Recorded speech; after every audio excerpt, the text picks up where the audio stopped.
उसके ऊपर प्रहार किया। उत्तरा व्याकुल हुई, गोविंद बचाओ, हे द्वारिकाधीश बचाओ बचाओ बचाओ।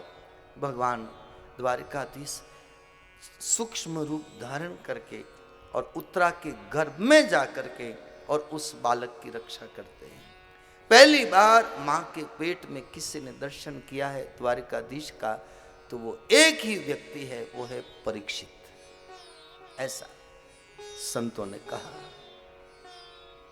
दर्शन आगे जन्म हुआ, जन्म लेने के बाद वो बालक सब जगह ढूंढता है। मैंने जिस प्रकाश का दर्शन किया मां के पेट में, वो प्रकाश कहाँ है, वो प्रकाश कहाँ है।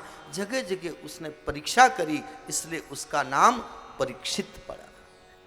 ऐसा संतों का कहना। परीक्षित का जन्म हुआ, ब्राह्मणों को बुलाया, नामकरण किया गया। नामकरण किया तो कहा कि एक ग्रह इसका ठीक नहीं है, इसकी मृत्यु सांप के डसने से होगी। तब कहा कि ऐसा कि हां, ये इसका आखिरी जन्म होगा। सांप तो डसेगा लेकिन आखिरी जन्म होगा। ब्राह्मणों ने ऐसा ऐसा कुंडली में बताया। अब इधर पांडवों ने सोचा अब क्या करें। चलो, राजपाट मिल गया, सब कुछ मिल गया। अब तो भगवान द्वारिकाधीश ने सोचा चलो अब मैं भी द्वारिका जाऊं। दारुक सारथी से कहा रथ को तैयार करो। रथ तैयार किया गया, भगवान रथ में बैठे और द्वारिका जाने लगे। रास्ते में कुंती बुआ मिल गई। जैसे कुंती जी सामने देखा, रथ से उतर करके और दौड़कर मां कुंती को प्रणाम किया। जैसे प्रणाम किया तो कुंती बुआ ने कहा नहीं गोविंद, मैं आपको प्रणाम करती हूं। और गोविंद कहते नहीं, मैं आपको प्रणाम करता हूं। भगवान द्वारिकाधीश कुंती जी को प्रणाम करते हैं, कुंती जी द्वारिकाधीश को प्रणाम करती है। कुंती जी कहती है भगवान आप ईश्वर हो। अब समझ में आया, अब समझ में आया। इतने दिन में मानती थी आप मेरे भतीजे हो, आप नंद बाबा के बेटे हो, आप यशोदा के पुत्र हो, आप वसुदेव के पुत्र हो। लेकिन अब समझ में आया आप ईश्वर हो। इतने दिन में लौकिक रिश्ते में समझती थी, लेकिन अब समझ में आया है।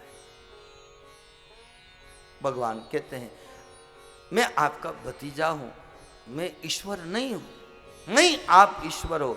ईश्वर कहता है मैं ईश्वर नहीं हूं, लेकिन कुंती जी कहते हैं आप ईश्वर हो। और ईश्वर का एक अर्थ मैंने संतों से पाया कि जो अपने ऐश्वर्य को छिपाए उसका नाम ईश्वर। अपनी प्रभुता को जो छिपाए उसका नाम ईश्वर। अपनी महिमा को जो मंडित ना कराए उसका नाम ईश्वर। जो सबकी गुप्त रूप से सेवा करे उसका नाम ईश्वर। जो गुप्त रूप से सबका पालनहार बने उसका नाम ईश्वर।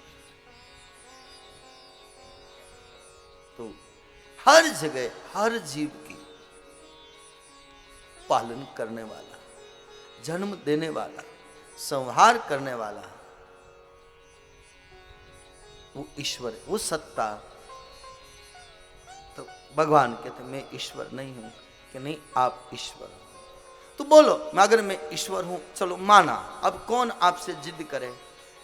तो सारी दुनिया मांगती है, बोलो आप भी मांगो। आज मैं द्वारिका जा रहा हूं, आपको क्या दूं। तो वहां पर कुंती जी ने जो मांगा, क्या कथा के प्रसंग है। कभी इन प्रसंगों को देखो तो लगे क्या भागवत है, क्या भागवत है। एक बार इसका नशा अगर किसी को चढ़ जाए तो फिर इसके बिना वो रहता नहीं। एक बार रामायण का नशा किसी को चढ़ जाए फिर वो रहता नहीं। लेकिन बात यह है कि ये नशा जल्दी किसी को चढ़ता नहीं, चढ़ता नहीं।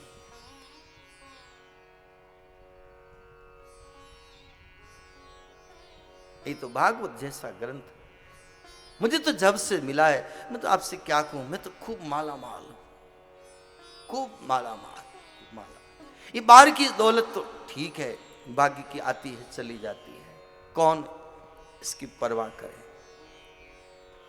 मैं तो कई बार कथाओं में भी कहा, आज इतने वर्ष हो गए भगवान की कथा करते हुए, करीब 36 साल हुए।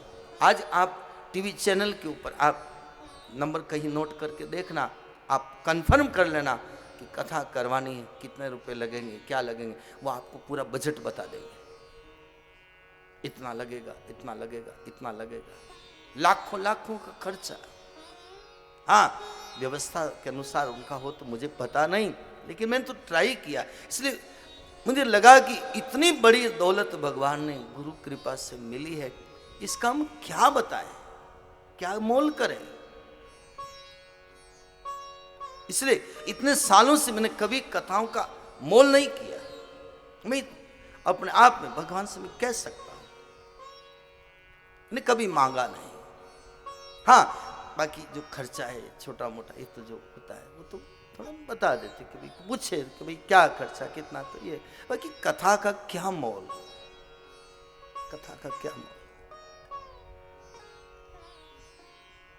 मैं तो जब अभी बंबई गया था, हमारे कर्नाटक में कथा थी, भाई साहब के घर गया मैं बंबई में, तो मैंने कहा कथा में खर्चा कम से कम करो, कम से कम खर्चे में कथा हो, मिनिमाइज करो, कम से कम।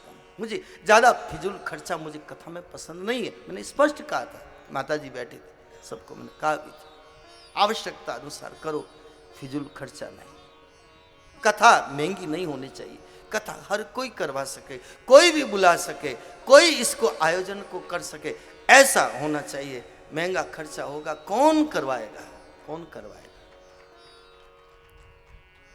तो हम तो इतने सालों से यही लेकर के चल रहे हैं, बहुत कम खर्चे में हमारी कथा हो जाती है। और आज गरीब से गरीब भी बुलाए हम चले जाते। और कोई कह दे कि मैं गरीब हूं, मेरे बेटे के पीछे भागवत करानी, मेरा बेटा जवान बेटा चला गया, मेरे पति चला गया, मैं गरीब हूं, मैं कथा नहीं करवा सकती। मैं बिल्कुल विश्वास से कह रहा हूं, मैं सारा खर्चा हमारा करके मैं आऊंगा, आपके यहाँ कथा करके आ जाऊंगा। ये मेरा है। मुझे तो इसमें जो रस मिलता है, इसमें जो आनंद मिलता है, मैं उस आनंद का मैं वर्णन नहीं कर सकता। यहां बैठने के बाद ऐसा लगता है परमात्मा हवाई जहाज में सफर करा रहा है, धरती से कितना ऊपर उठाया है, हमारी वृत्तियों को ऊपर उठाता है, ऊर्ध्वगमन।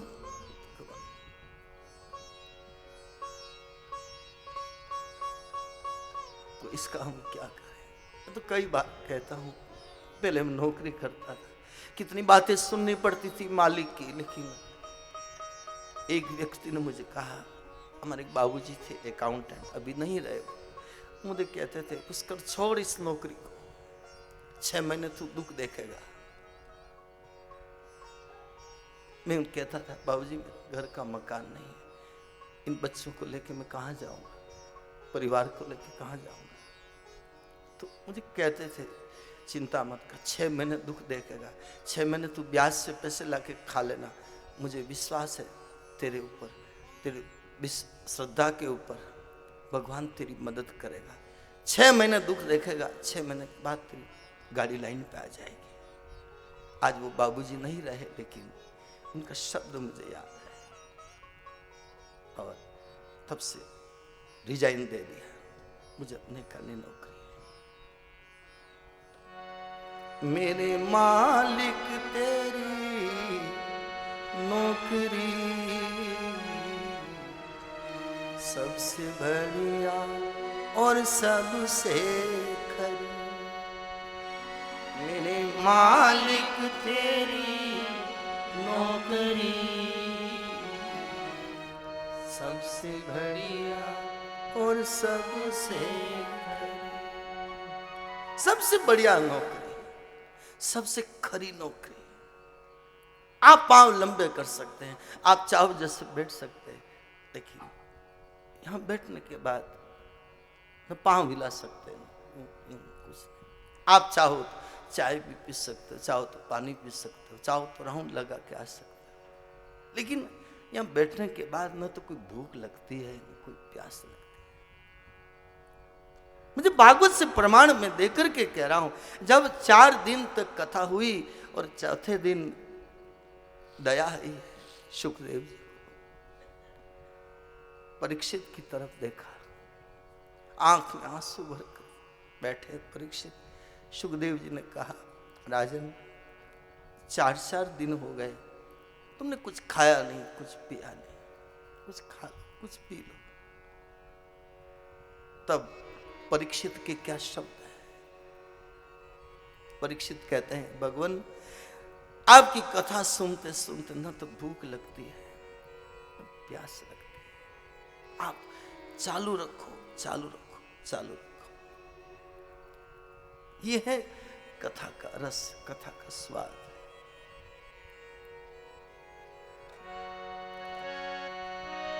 जब से तेरा गुलाम हो गया, वो जब से तेरा गुलाम हो गया, तब से मेरा भी नाम हो गया, तब से मेरा भी नाम हो गया। वरना औकात क्या थी मेरी, वरना औकात क्या थी मेरी। सबसे बढ़िया और सबसे खरी, सबसे बढ़िया और सबसे खरी। मेरे मालिक तेरी नौकरी, सबसे बढ़िया और सबसे सबसे बढ़िया और सबसे। घर में रहूं या बाहर रहूं, वो घर में रहूं या बाहर रहूं, नौकरी भी बजाता रहूं, नौकरी भी बजाता रहूं। कभी होवे ना गिर हाजिरी, कभी होवे ना गिर हाजिरी। सबसे बढ़िया और सबसे, सबसे बढ़िया और सबसे। मेरे मालिक तेरी नौकरी, सबसे बढ़िया और सबसे, सबसे बढ़िया और सबसे। मेरी तनख्वाह भी कुछ कम नहीं, ओ मेरी तनख्वाह भी कुछ कम नहीं।